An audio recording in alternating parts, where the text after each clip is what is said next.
It is Thursday. Okay, it's Thursday, November 17th, 12:04. If we could just take a quick minute and let everybody introduce themselves in the room and then online. Andy Rao with the Office of Management and Budget. MJ with Communications. Mark Stock, Deputy Superintendent. Kelly Lessons, Anchorage School Board. Sheriff Bryant, Superintendent. Amanda Foster, Executive Assistant to the School Board. Andy Holloman, board member. Rob Holland, Operations. Corey East, teacher, Anchorage Education Association president. Katie Grant, Office of Management and Budget. I'm Dora Wilson, school board member, and do we have anybody online? Margot is getting on right now, and we also have Sandy Thompson with Totem. Okay, awesome. And Thank- Mike Fleckenstein from IT. Oh, sorry, Thank you, Mike. Mike. And Mike. Perfect. So let's just go ahead and get started. And we'll run through the agenda. Our first item on the agenda is an update on our town hall meetings. And if MJ can give an update. Yeah, we're a little over halfway through our town halls. We were at Platt yesterday. Next Monday, we pick back up with Abbott Loop and close it out with in-person for Wonder Park on the 22nd. And then we move into our virtuals, which will start the week of the 28th. We've got 2 virtuals focused in on the 6 schools that are on the recommendation list. That'll happen on the 29th and the 30th. From 6 to 8, and that'll be live streamed.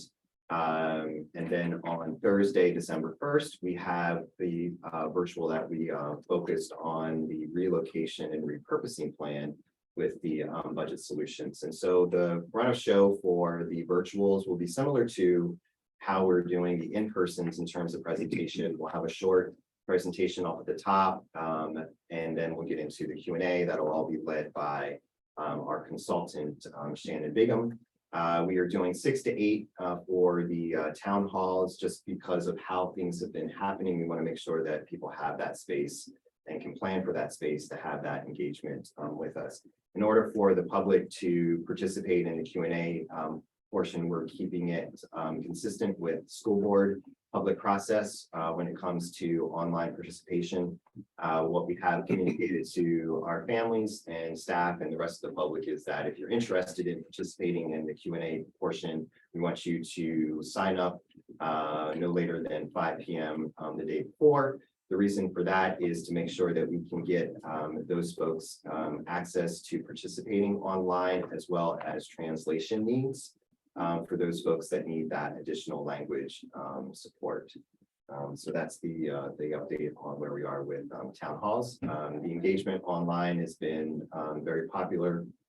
We're seeing more engagement after the town halls occur, where people are sharing it and rewatching it as opposed to live. But it's a new process for us, so we don't really have anything to compare it to, but it's definitely providing a great resource for people to stay connected to us and informed on what's happening with our budget solution process.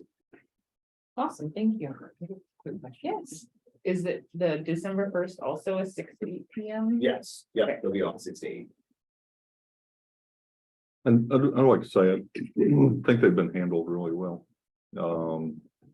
It's always, it can be difficult in settings like that, and a lot of people are very emotional, but I think staff has done a great job, and obviously a lot of prep has gone in to each setup. The technology is fairly complex, so those folks have done a great job with it too.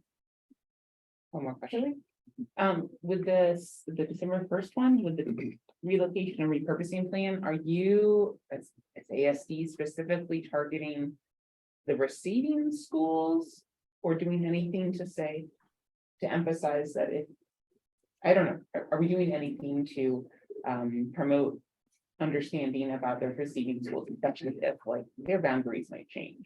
Or They in terms of like outreach to the Yeah, receiving just- schools. just to say, hey, your school might be receiving some of the schools, students from who are displaced from these other 6 schools. This could be a really chance for you to ask questions. So didn't we schedule a specific town hall Or for is the it- receiving schools? Yes. Yeah, That's- December 1st. Yeah, that's the one for December. It's December, so 29th and the 30th are the virtual town halls that we had said, hey, we can't make it to the in-person. Okay. For whatever reason, we're gonna do a virtual option for those folks that can't are unable to attend in person. So that's the purpose of the 29th and the 30th. And it's all 6 schools that are on the recommendation list that will be the focus of those conversations. And then on the first, December 1st, will be specific to what the district is looking at in terms of relocation and repurposing of the buildings. That will be the topic for that town hall. Okay. And so those schools, and that has been communicated to those schools that this is happening, and that is the focus. Okay. Does that make sense? I think so. So I appreciate, really, truly appreciate the work the staff was putting into the town halls, both in person and virtual, and just trying to give as many opportunities to families and community members to have their opportunity to speak up and provide ideas. Anyways, I know it's a lot of work and they're difficult conversations, so staff's done a great job. And Corey, you had a It's not clear on the website what that's on the need and specific evenings for specific. My hand is up. What? On the website. FY24. Margot's hand is up. Okay, Yeah. thank you. I can't see your hand from here, Margot, so. thank you. I know it blends into the wall. I was trying to tell you, but I didn't want to interrupt anybody. Yeah. Yeah. Yeah, thank you. Margot, you have a comment, question? No, I ditto everything that everybody has said regarding how there, I think, you know, in a climate where there's so much emotions, the staff has done a great job of being responsive, being prepared. They really are going well, despite all the bad news. So make sure people, just want to make sure people know that.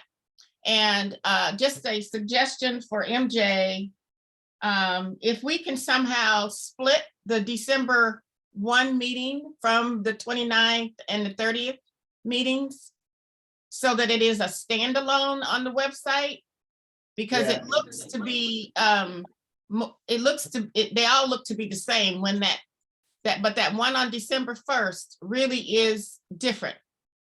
Yeah, Corey just pointed out that to me right now, and so I'm getting in there and I'll hook up with Mark to get that Okay, fleshed out further on that. But Corey got you. okay. Oh, Corey in the room. Hey, Corey. And then my only other, I forgot what it was. I forgot it, but that's okay. It must not have been important. If it comes back to me, I'll share, but I forgot what I was gonna, it was something about the town halls, but anyway, good job. And 3 down, 3 to go. 4. 4 down, 2 4 to go, down, 2 to go. and 3 in virtual. But who's counting? I know, right? Anyway, make sure all the staff involved understand how appreciative, you know, the communications committee, the board, the entire board is. You know, we get some complaints that if we were complaining, they get it really quickly, but make sure they get the kudos just as quick. Thank you. And even, you know, the BPOs who are staying late and helping to clean up and tidy up afterwards. Yeah, It's the extra- building, it's extra for them. Rob's team has Yeah. been excellent on getting everything set up and torn down, like just Johnny on the spot.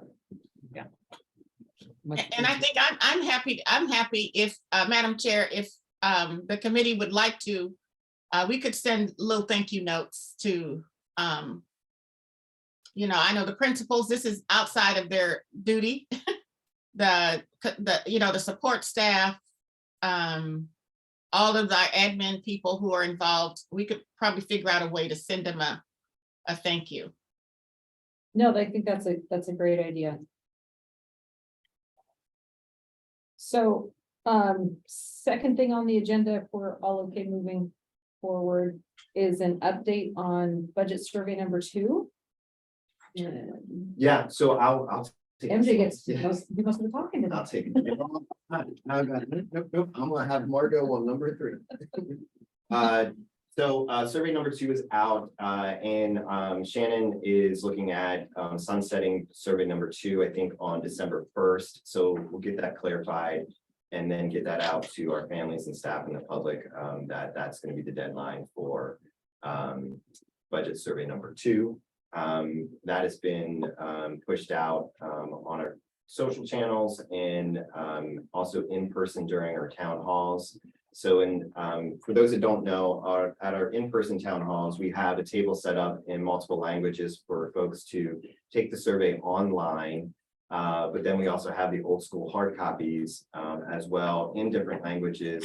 And we do have members of our community at those schools that are participating, that they are taking the time to participate in that survey.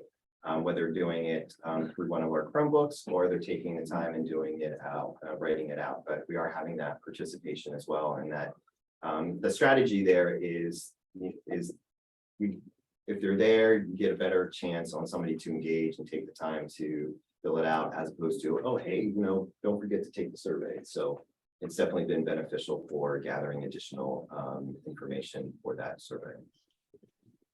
And you said that goes until the survey is gonna be. Until Yeah, it sounds like he's looking at sunsetting it on December 2nd. I December 2nd. just need to get that clarified. And if that's the case, then we'll get that out and let people know.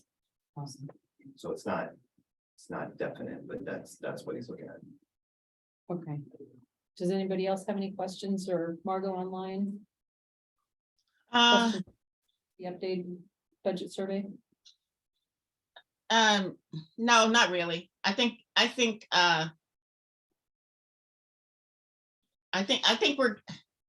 just wonder if we're getting are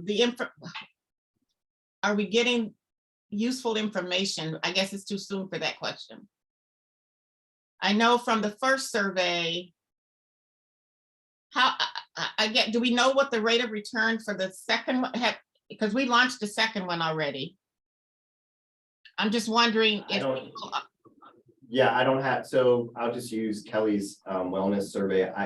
Kelly knows how much you've gotten so far in terms of participation, right? Yeah. I don't have that answer for budget, this survey number 2, but I certainly can circle back and get that to you. Okay, and I'm just curious to see how people are responding to now that we have had some conversations, more town halls, more media. I mean, I think we're in the news every single day. A lot of it is incorrect, but we are there. And I just I'm wondering if people are still engaged or concerned enough to take time to do the survey, and whether or not what kind of information we're getting from them. So. Yeah, I'll circle back to Shannon and get a temperature check, and then I'll circle back to you. Or do you want me to just give it to Dora to share? Oh yeah, you can give it to the chair. Okay, cool. And I was really happy when I walked into our first town hall meeting to see that the computers were set up. It was very clear that they were in different languages, which language, and also the printouts were in the different languages. So I really appreciate that effort, the translation, accessibility. Yeah, it's been fun working with the team. They're definitely hustling to get that stuff translated and provide that support for our families and community. So. And I know. It's a team. It is definitely as a team member Appreciate it. here.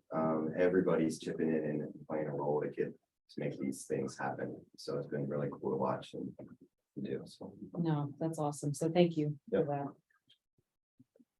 I guess I have one question. And each of the schools that we've had town halls at seems to present, I don't know, a different core set of values. The walkability. People have said that that's an important value to consider in school closings.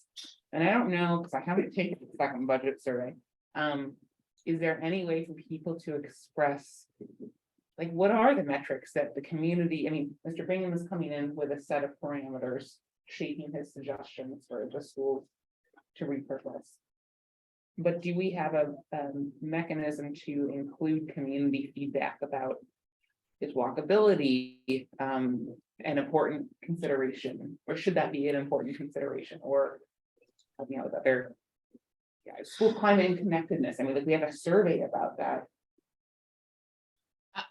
Is there a space for people to reflect on whether information beyond, like, I don't know, school boundaries and transportation corridors should be shaping our decisions? I don't know about the survey piece, but I am fortunate in going through and listening to all the town halls and pulling out Okay.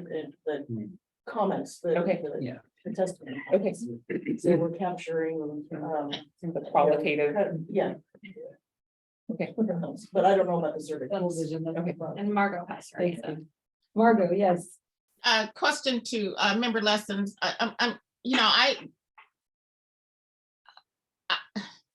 Why do we want to know that? I mean, why do we need to know that at this level? When the decision is made, schools are going to have to create a unique and different culture. Walkability is not a culture you can create, right? That's No, like it isn't, but it's a value that we've heard and that we know that it exists. We are built to be neighborhood schools.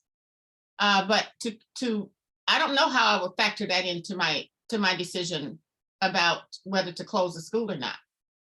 Because it's not about those values. It's about the fiscal situation that we find ourselves in. And so I think for me to ask me about that means you're going to consider it, and it can make something happen if I say, I want my kid to walk to school. I think every parent wants their kid to be able to do it unless they're in an alternative school. So I don't know the value of it for me. I think clearly there have been a lot of inputs shaping the recommendations for these 6 schools. There could be other inputs that the community says, well, we think these things should be factored into the decisions as well. Although some of what you've listed, Mhm. honestly, like the connectedness to the Yeah. community, I mean, that. I just made that. But I'm just saying, some of those are, Mhm. I mean, the arguments would be relevant for any school. Right. I mean, like another metric perhaps would be, like if you look at, and I don't remember the technical wording, but in the CIP, we have different metrics based on like how many kids live in the neighborhood but are choosing to go outside of the neighborhood. It's not actual utilization, but it's kind of like, oh, there's a lot of school choice in this neighborhood, or yeah. And should that be a factor in our consideration or not? And I think the district has that should have which kids are in each community is deciding to not transfer. What do we call it? Zone exempt. I guess, yeah, okay. I don't want to hijack this conversation. I was just curious. No, I'm just curious because I mean, to ask the question in this climate will create false hope for people. And I think that at least to me, and I think that the more we can stick to not create false hope, I guess. I don't even know what to call it. But anyway, that's just my decision. And I was trying to understand better. Because I think I'm getting that from listening to the town halls. When I miss one, I look at it from the beginning to the end online. I keep a running list of notes and they're all saying the same thing. Family tradition, history, connections to the community, walkability. I mean, they all want the same thing. And that, to me, that's the value of having the town halls and hearing that from people. To put it in a survey, I think would give might create the wrong impression. Anyway, Margot, Rob has a comment. Yeah, You can just jump in. if I may, just to Margot's point and to Kelly's point, walkability is actually one of the ingredients that is a given. Mhm. It is a given that there is some diminished amount of walkability to any school we would consolidate. That is, so kind of to your point, you're right to think about that. And to Margot's point, everyone will have an opinion that any diminished walkability is a a bad thing Mhm. to the extent that that factors into the overall more macroeconomic decision. But of course, there is some diminished walkability at any school Mhm. that will consolidate. So anyway, I don't know if there'll be a survey 3, but we can discuss further.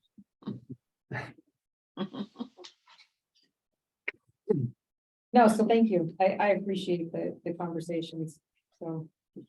And I'm a little less formal than maybe some people, so I'm okay with that. The conversation level of it. Does anybody else have any questions on the budget survey or comments that they wanted to throw out there? In that case, we're gonna move on to legislative priorities, and Margot, I'm gonna pivot to you on legislative priorities. So, yeah, so Kathy and I don't know, board members are not, thank you, member lessons, for putting in your thoughts. Thank you. You and I were the only two. We get to control it then. That's easy. Can I share my But screen? mine don't count. Amanda, can I share my screen? Sure, I will make you co-host 1 second. Because I've added some stuff that I've heard board members say, but they've not put it in the in our Google Doc. So I do want to. So where am I? Is that it? I hit submit and it went to a blank screen. I had trouble submitting that. Okay. So And then we're gonna look at it Better. again together, guys. So what we started with where we were with our primary goals from 2022. So last year, our priority buckets were in these 3 buckets: funding, mental health and secure and safety, foundational instructional programs, and rigorous standards.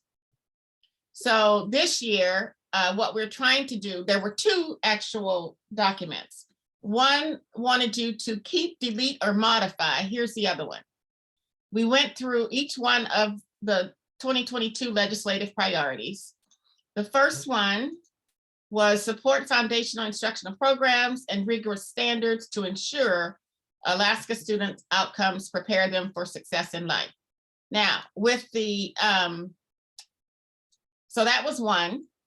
And we wanted you to keep, delete, modify, or add another, or add something else. So you had 2 ways that you could have completed the survey.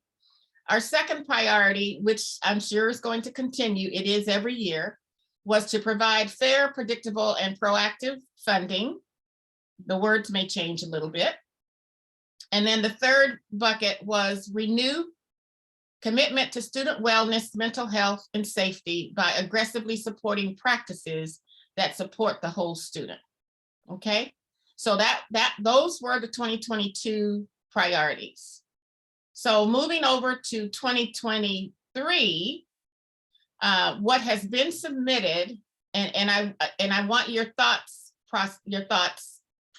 member lessons. The first column is the board member that submitted the priority, and the middle is what it is. We have not put any notes in yet, but that'll be our last piece before the luncheon. So what I need are the big buckets today. And I think it's going to be, now Dr. Bryant has been using the 3 Bs. I kind of like the 3 Bs: budget, bonding, and busing, as kind of the buckets that we're going to use and build our campaign around this year. And then putting all these items in its correct bucket. So I will probably be reaching out to members of this committee to do another Zoom meeting right before the legislative luncheon, so that we make sure we have, I want to show you the actual, the finalized product. All right, so member lessons, priorities were district cost factor study funded by ICER. And then that would be a funding or a budget kind of question. Teacher pensions, and that goes with one of mine down here. I'm going to move it while I'm thinking about it, because that kind of goes with member lessons, the teacher pension, I think. or possibly. Fair, adequate, and inflation-proof funding. There, that's twice, so we can move it from down here. Make it a little easier. Put it up here. And while I'm doing this, you guys can be thinking of what you want to add. Student and staff wellness and safe schools. I really want to focus more on student wellness and mental health as opposed to safe schools, or maybe student and staff wellness, mental health, and safe schools. I don't know, but I'm interested in your thoughts on it. And then, of course, the bond debt reimbursement. So. Margo, you didn't paste yeah. your previous cut. Oh, thank you, girl. And Dr. Bryant, you have a Oh, comment? what did I do with it? Well, you cut twice. I did? Okay, let me go back. Just- Hold on. yeah. There it is. Margo, Dr. Bryant has a comment also. Yes, Dr. Bryant. I think I already forgot my thoughts, but if one of our, I think what I was going to say was that one of our priorities is bonds. One of the things that we can lump into that would be something like, safe schools, because that would give the community more confidence in investing in bonds that support safety vestibules and other things. So that's just one idea for how to combine those priorities. Mhm. And then Okay, you could so- investing I'm in, sorry. outdoor classroom spaces and other things like that could support wellness. So maybe somehow you can put that under the bond. The Yeah. student wellness. Thinking out loud and how Safe to, schools? make the wellness and safety, I feel like somehow we can tie that to the bond pitch. I'm just thinking out loud. It just Okay. it mentioned moving away from safety. I think we should tie in safety with the bond. Very much so, yeah. All right, Um, let me just I'm gonna, go on, Kelly. I'm gonna I was hold. just I'm gonna share one of the interesting conversations that arose in our last wellness advisory group meeting. Was looking at community input about staff wellness. And there were a number of comments to the effect of, making sure we have adequate substitute teachers actually supports staff wellness. Making sure a lot of the nuts and bolts of a working school system are there will help support teachers, when they need that time for themselves, time and space, so that they don't have enormous class sizes. That promotes staff wellness. So funding and wellness, in fact, go hand in hand. I think. Okay. All right, so I'm just creating another spot down here. So for bonds, you thought we would put bond debt reimbursement. So I feel like I think it sounds like our priority would be to perhaps end the moratorium on school bond debt reimbursement, and then under that, Yeah. we're going to add in, and we can achieve wellness through this, we can achieve safety through this. That's really It- what. doing this promotes Yes. these things. Mhm. Perhaps wellness, safety, and the extending the life of our infrastructure through. Right, it's Component replacement. responsible Mhm. stewardship. Exactly. I do like the 3 Bs though, because you want the message to be simple Yeah. and memorable. So the sub points, kind of. The more writing on any card, the less reading people really actually do. I mean, realistically. So for a simple message that really gets the point across, I think. All that's right. great. Now, you said we were gonna put wellness and safe schools under bonds? I think Or we want it under? I'm looking at you. buildings, right, safe buildings that we can keep up to date are going to promote student learning, among other things. But if we think about staff wellness as a component of student wellness and growth. So I just, wellness is I a big think word. It's almost a byproduct of the budget. Yeah, it's a byproduct, it's a budget thing. Yeah. So I I don't know think if you that want a safe bond schools for are a part of a product of bonds, but wellness is really more about funding. Does that mean you're gonna build it? Safe schools. All right, so the budget piece I got, Kelly, talk to me about this cost study factor. Is that the UAA people? Yeah, this is, and I know that Member Donnelly has spoken stridently in support of this. It's my understanding based on conversations with him, that in order for the district cost factor, area cost differential, I've heard it going by both terms, to be changed in the state formula, the state needs an updated study by ICER. ICER will not conduct that study if it is just locally funded. The Anchorage Assembly can't Okay. fund that study. The state needs to fund it. And I think that there was some movement towards maybe getting this study authorized last year, but it fell through. So I think that we've got to get the Anchorage, what's the word? The Anchorage people Caucus. caucus, thank you. The Anchorage caucus must get behind this, but we need friends too, outside of Anchorage. So we They want they a need to find some state, friends. we want a State- the state state- fund. The state needs to fund ICER to conduct a modern, data-driven district cost factor study. So a state funded ICER study. State-funded ICER study of, and I don't know whether district cost factor or area cost differential is more accurate. Area cost differential. Okay, then we're gonna, of area cost differential. Thank you, Rob. You know, politically, it might be a lot easier to get them to fund a study without asking them to open it up.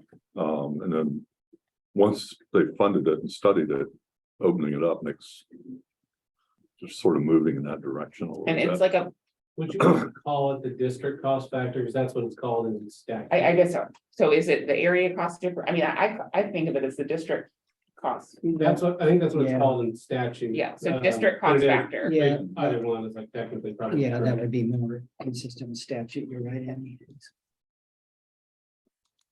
So Margaret, did you get that?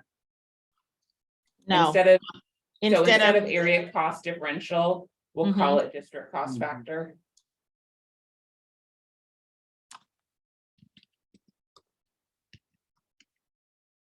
I'll forget the typos of district cost factor.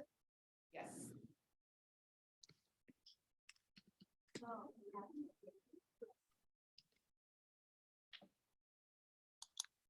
Okay. So then I'm gonna add all these other things here under. I'm not as fast as Katie or Amanda. But Add it undo. Did you see a spider? That was Yeah. very dramatic. what, it won't let me paste. I'll do it this way. No, what is it doing? Anyway, forget it. I know where it goes. Go back. I was trying to get that fair and adequate. I'll get it over there. All of this is under. Now, what about your family in engagement with board peace, Kelly? Yeah, so that was, gosh, a while back, we received an email, we've received many emails to the board. And somebody said, I really hope that the board's legislative priorities involve Yeah, communicating those priorities with families. And there was somebody else who wrote recently, that we need to equip people in the community in part through I think the FY24 webpage. But maybe there are other ways to equip other people to become advocates. So So, that's less for the priorities and. well, more for it's the communication. more, I think it's a communications I think priority. that's a. So like, communication how can we priority. make sure that our 44,000 students and anybody who cares about them is equipped with what they need to help advocate on education's behalf? Do we have a communications channel that goes from this building to PTAs? to PTAs? Yes, Yeah, looping Uh, PTA. You mean, at the school level. okay, I mean, I think everything do you mean that just says specific to PTAs? If we wanted to communicate a message to the PTAs, do we have a way of doing that? So we have like a group. Just send it like email group. Or Or contact that. I mean, I- assuming all It could be a parents lot are, of different ways. Yeah, I don't. I'm just asking if it exists at all. That's a great question. I don't know. That's a good question. I don't know. So Kelly, I'm You kind gonna of want to speak to. jump ahead to my comments really quick to address that. I'm meeting with Sonia, well, MJ and I are meeting with Sonia Hunt. Yeah, that's a great. Sonia Hunt next week because community engagement that would moved be- over yeah. to her department. To see how we can start incorporating the community engagement, community outreach portion of what's being done in the district into this meeting as well. So that is the plan Great. to move forward with that. So. Yeah, I was just I trying was gonna to. share it later, but this is a perfect time to share. Super. And one of the things I wanted to bring up today, Dr. Brian and I are going to be talking with the School Board Association just got a grant, a family engagement grant. And we're going to be talking with Lori because somehow they think we're already signed up for the grant. I don't remember signing us up, but I'm So- really impressed.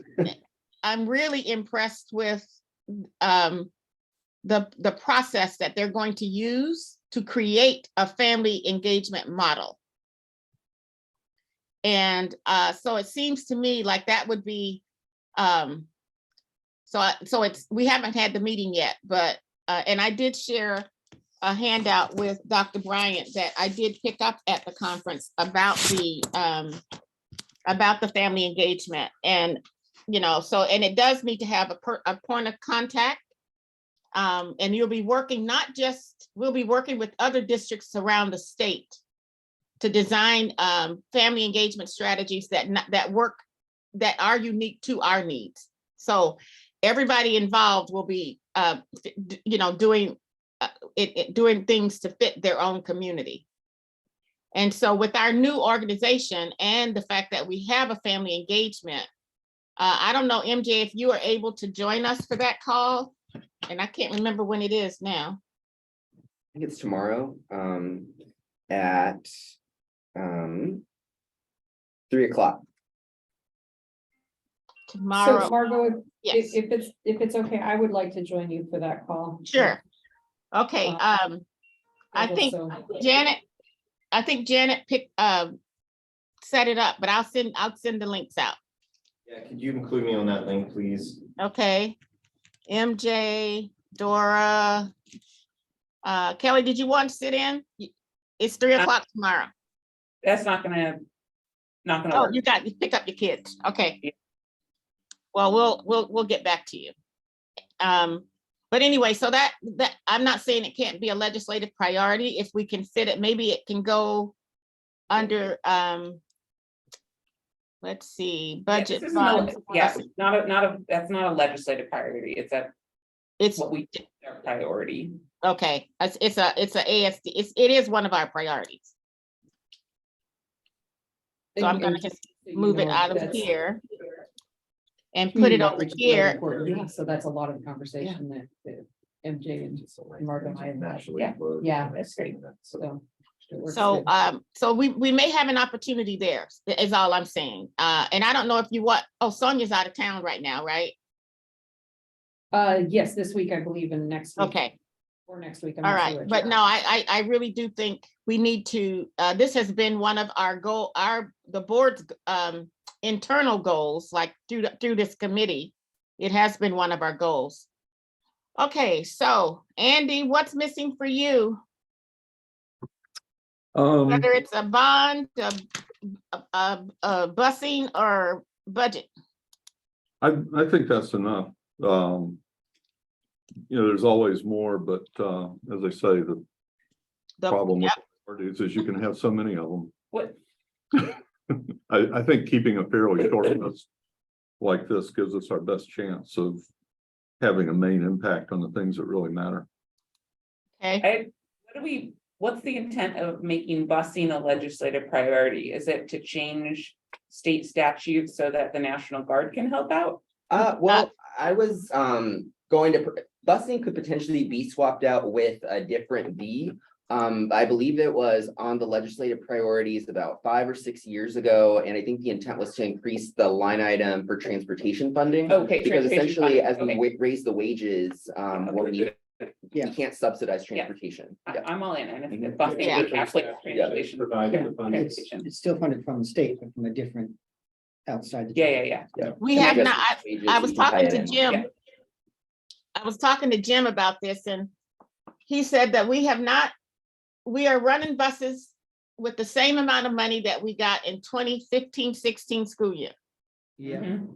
yeah, that being $481 per student per year, hasn't changed a penny in 7 years. Even though my gas. The real problem is it's less, I mean, it's a lot less money because we have fewer students that are triggering that, but we have to run the same amount of routes. Mhm. Right, It's not right. in neighborhoods that go. To capture the same geography. So I will You work think where with Jim wages to was get the pressed. wording for here. I'll work with Jim to get the wording for the busing one. Unless you guys have some ideas. I don't know if this is a can of worms. It probably is. I mean, is there any reason that the Anchorage School District should have a priority to change the state funding formula itself? I mean, we have small schools that are funded differently than larger schools on a pure pupil basis, which kind of works for the state, but at the same time, like, within an urban district, it penalizes us for consolidating small schools. That's why we were just talking about I that. mean, Well, We have a potential answer for that, if Yep, you like. go- Okay, so this morning, and credit to Mike Fleckenstein for forwarding the idea. Okay. We were brainstorming. Yeah. About this morning, and perhaps it belongs on this docket. In that we want to ask the legislator, sure, as we know, and we were reminded in this week's Democratic caucus meeting here in this building, that they have a perception that we need to consolidate schools and that they want to see that we're taking those steps to give us more funding, Mhm. okay, that we need to get much more efficient. Our thinking is we would ask them to change the statute around the 5-year hold harmless to make that bear more fruit financially for Yeah. us. That would also cure the public perception that this really is not anything but a temporary reduction in costs. And that if the legislature would accommodate that, and they should be very willing to do so, that goes hand in hand with our ability to engage the community and consolidate schools. So that goes to okay, others. I think that's really important, and I think that's something that we should advocate for because Mhm. we're just in a different. We're talking Anchorage about, is so bizarre compared to the rest of the Yeah. state. Yeah. Now, if you that, just, that section of the formula actually works pretty well when we map it out, you know. We can say, if we close those 6 schools, we say $4.5 million, we lose $4.5 million of revenue, so they both go down about the same rate, so it's pretty well designed as far as the overhead cost and increase incrementally per student as the school gets smaller. So, Oh, and is that. You I think guys are actually looking at this, does Work, except for that district cost factor needs to be updated Mhm. probably every 2 years so we don't get into a situation like we're in now where you're making this 20-year adjustment that's gonna be massive for everyone. And I think our thinking was almost a way to incentivize urban districts to consolidate schools to be Yeah. more efficient, just given the enrollment trends. exactly. Because I feel like Yeah. right now we're losing the public perception battle, and I'm wondering whether if it's through that or through relooking at the local contribution ceiling, there's something that has to give, more broadly speaking to your point, but what we can do to adjust the district, the school Yeah. funding. And that was the intent of the whole harmless statute that went in a few years ago when Ms. Imhoff put that in, got it put in there. Yeah. Was to incentivize, like at least a short-term incentive to consolidate. Yeah, we Or not started at a lot. cost, So, yeah. or said the other way, the inverse of that is to further incentivize us to have larger, more efficient, i.e. 3-round schools. Same So- concept. would the language be to extend the hold harmless period? We'd I mean, have to what- work on the Yeah, well, I mean, if. language. I mean, at if some the point, you're intent is to extending the hold provide More harmless. funding. More as funding. you- Or more incentive for the larger Yeah. schools per se, that would be a new a change in that statute, that body of statute. So we'd have to work on the language. The idea was just kind of hatched today. is this, And Margot, you said that you're planning to schedule another meeting so we can dive deeper into. yes, mhm. mhm. Correct. And I would We don't have, to look at all that today. yeah, this will be laid out a little bit we need to work on it some more. I just wanted to make sure we have captured everybody's thinking. So that last discussion you guys had, does this language kind of almost get it? Review district cost factor in state funding formula? That captures what you were saying. So beyond the cost factor itself, perhaps looking at the school funding formula. Yeah, I mean, if you Perhaps- say review district cost factor in the funding formula is To a very include. specific thing. I mean, it might just be review the funding form, I guess. Or it's almost Or- to include a more incentive for consolidating schools. Yeah, like accommodations for urban districts, I feel like that's lacking or could be refined. So some sort of tweak to the school funding formula. And to separate the two concepts, that the body of legislation that allows the muni or caps the muni where they are now is a push from the Bush Caucus and other school districts, even other big five school districts. That's nearly insurmountable, but this would be a way around that as far as the ability to consolidate. And it sounds like that's constitutional, but I think it is Yeah. something that we need to talk about, We because still even do, yes. even if Anchorage wanted to invest into our schools, they can't. They literally can't. I mean, they can't Exactly, through they can't do it. indirect ways, but it disincentivizes the opportunity for the city to contribute Yeah. to their schools. But this, to expand on or make Representative von Imhoff's idea, which was originally put in place to allow us to begin to consolidate, if that could be expanded and provide a further incentive, because we know we're going to be facing this for years, the timing would be now to get that out and ask for that. Okay. Let's see, any other thoughts for the buckets? Margaret, I was just gonna take a peek at, I know we're almost at time. You know, when we met with the other districts at the AASB. Oh, yes. Mhm. About funding, we talked about teacher recruitment and retention, growing our own, partnering with UA. We talked about. So people we do, yeah. transition. We talked about analysis of assessment to include 5.7 in Alaska languages. I don't really remember what that was. That was for the rural village, for the rural areas to make sure they are testing and assessing or assessing students in their native language. Yeah, okay, so another priority from our group was health and wellness, and we talked about absenteeism as a portion of, along with drugs and tobacco. I think fentanyl literacy needs to be something. And we talked about supporting families and students post-secondary opportunities. So. Oh, yeah, CTE. How we want to That- translate any of these That's fun. conversations. I think that the CTE one, yeah, I want it, we can put it up here and it's budget. So supporting post-secondary opportunities. Mhm. And I think that's a great phrase because, you know, college, military, different career paths. There are so many. Mhm.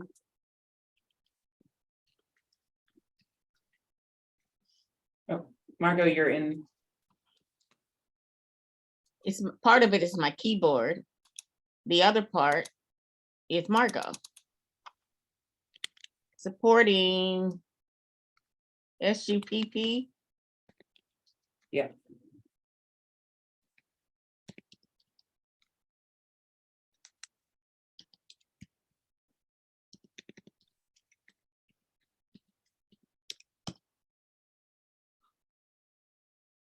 Okay.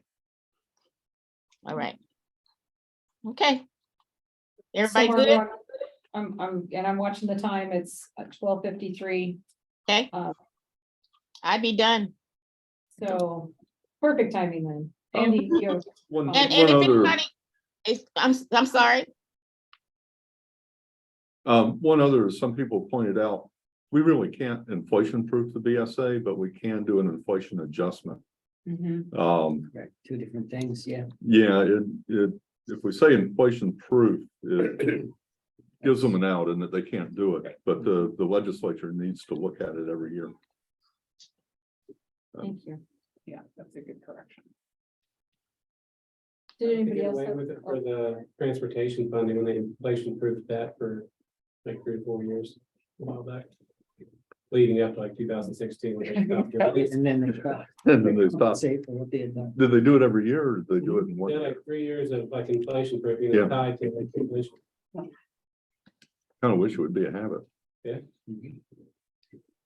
anybody else have a comment, question? Keeping in mind that we're gonna revisit this conversation in more detail. Okay. You guys are amazing. Thank you. If So if last something thing should on come the- up, let me know. Wait, Margot, last thing on the agenda, we're not done yet. Last Okay. thing on the agenda is the legislative luncheon. Is that MJ that you wanted, you have, or is Margot, who has comments on that? Margot, I'll start it. If you Okay. can finish it out. So we've got the invite was developed and sent out. So we've got that. The run of show is set. So it's really coming down to the presentation and the materials that we're going to produce for our guests that day. And that's something that we're still working on with Margot. We're looking at switching it up for the tables to not have so many printed materials on there. There's a lot of that is left over the past couple of years. So we want to tighten that up. And we're looking at a larger size table tent with some QR codes for access, but also providing some hard copies for our guests to take home, but not to the level that we have in the past because we need to tighten up those print needs. So that's kind of like the idea and this, and what we're looking at that's left on the planning table for the luncheon. Margot? Sure. So we are working on, as MJ said, still working on the presentation. Kelly, I still have your suggestions from when we were at the conference on giving the new legislators something that about the schools in their area. So I'm still trying, it comes at a time, I'm trying to figure out where the staff time is going to come from. But there might be some options and some ways to maybe show them where the data dashboard and how they can go in there and not necessarily see class size, but getting the information. I think the information that you suggested will take a lot of staff time, which we don't have because it's right in the middle of all these town halls and the budget. But trying to figure out, at least we can let them know where their schools are. So they will know already if their school is one of the ones that are identified for closure. They will know that, I think. And so showing them how to, I don't know. So we'll see what comes back and what the staff is able to do with class sizes, staffing shortfalls. So I have an idea. So Access. was I'd like them to have as ugly and realistic a picture as possible to I know. get good fire going. I know, and we can. Every legislator should know what schools are in their district. And it occurred to me, there was an appendix at the back of our budget book. Yes. And it shows, I mean, every school has, I get 20 FTE, but this particular year, because we're backfilling our budget with federal relief funds, there is an appendix that shows, I don't know, school X is having 5 of its teachers funded by federal relief funds. So it might be interesting to show what happens when poof, those Cinderella funds turn into pumpkins. Like, where are those teachers going to be funded from? I want our legislators to understand the magnitude of our shortfall. And all I I'm know saying, that would Kelly, be work. all I'm saying, Kelly, it won't be, Yeah, I it know. just won't be for December 2nd. It'll be for us by the time we go to Juneau, but it won't be by December 2nd. And that's built into the $68 million. That's netted into Right. that automatically. Right. Now, the charts that you mentioned, we can guide them to those charts. But Sure, it or won't- maybe having yeah, okay. yeah, but we Yeah. won't have what we won't have the detailed information that you are requesting. We won't have it by December 2nd. I'm just telling you right I now. want their jaws to fall to the floor. I know, but I Jaws think up and jaws on the floor. for the luncheon, I think we'll let them get to Juneau and then let their jaws drop. And I But for really the think that that's luncheon- great information. I'm sorry, Margot, I was just gonna Yeah. jump in. I apologize, but I really think that's great information for us as board members to be able to walk into their offices and share Sure. one-on-one. Yeah. I think So that's, Yeah, we need that impactful information to use when we're talking with them. Sorry, Margot, go ahead. but not for the luncheon. We got an hour and a half to meet our new legislators, have them meet us. Enjoy a meal prepared by our students, enjoy music from the East High Ukulele Band. And maybe take a school tour, a tour of the school if they haven't had it. That's gonna take up, and then we're gonna talk about our legislative priorities. That's what's gonna take up our time at the luncheon. But we are preparing long-term on what we're going to take to Juneau with us. I just wanted to make sure you knew that. I think that they need to have those. The state of our schools at the front of their minds when they get to Juneau. I don't think that the urgency of our situation is such that I don't think it can wait until the February fly-in. Right? No, Like- it won't be, we won't have it for December 2nd. We just won't. Not to the extent of shortfalls and, teachers, let's see. Student access to special, staffing shortfalls, class sizes, separate, whether it's a separate or a dual program. Yeah, I don't know, but I know our time is up. So just know that we're working on it. And so far, it does not look like it'll be ready. We will have it by December 2nd. If that should change, I will let everybody know. That's it for me. But I think that's it for me. Any final comments? I know we're We're 101, over so we're time. over just a little bit, but any final comments, anything? Yeah, I do. I just want to put this in front of the committee. I want to recommend that we include our committee meetings in our live stream access. We already do this with regular session and work session and our special work sessions. So I'd like to have the committee consider including our committee meetings in that process as well. I think it's great for public access and transparency. And so what that would mean are these meetings would be live streamed as they occur, instead of what we currently have is a recorded process, and if people want one, they can request it. My recommendation is that we include the committee meetings in our rhythm for our live streaming as we do with our regular meetings. So, I think that's a great idea. and my other thing is that I'm emceeing the All-State Concert on Saturday. I am still looking for MCs in the spring, so board members, if you're interested, please let me know. That's it. Any other comments? Okay, thank you. We will adjourn and let Andy take over.